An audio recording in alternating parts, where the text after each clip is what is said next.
திருப்பாவை 4வது பாசுரம்.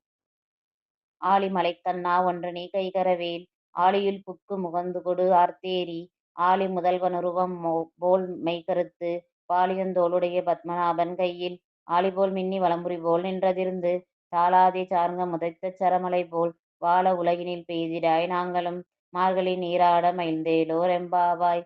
ஆண்டாள் திருவடிகளே சரணம். திருப்பாவை 4வது பாசுரம். விளக்கம். பரந்த கடல் போன்ற பெருமையினை உடைய மலைக்கு நாயகனாக விளங்குபவனே, நீ ஒன்றினையும் ஒளிக்காமல் மழை பொழிய வேண்டும்.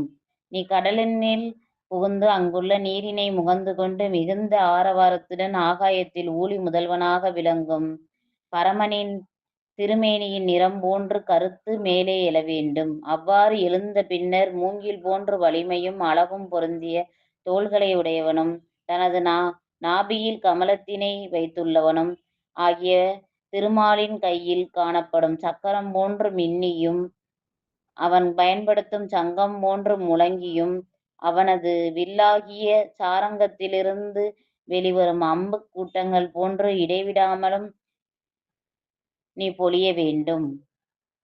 இந்த உலகத்தில் உள்ளவர்கள் தங்களது நிலையிலிருந்து என்றும் தாழாமல் மென்மேலும் ஓங்கி உலகம் வளமுடன் வாழும் வகையில் நீ மழை பொழிய வேண்டும். இவ்வாறு செயல்பட்டால் நாங்கள் மிகவும் மகிழ்ச்சியுடன் மார்கழி நீராடுவதை மேற்கொள்வோம்.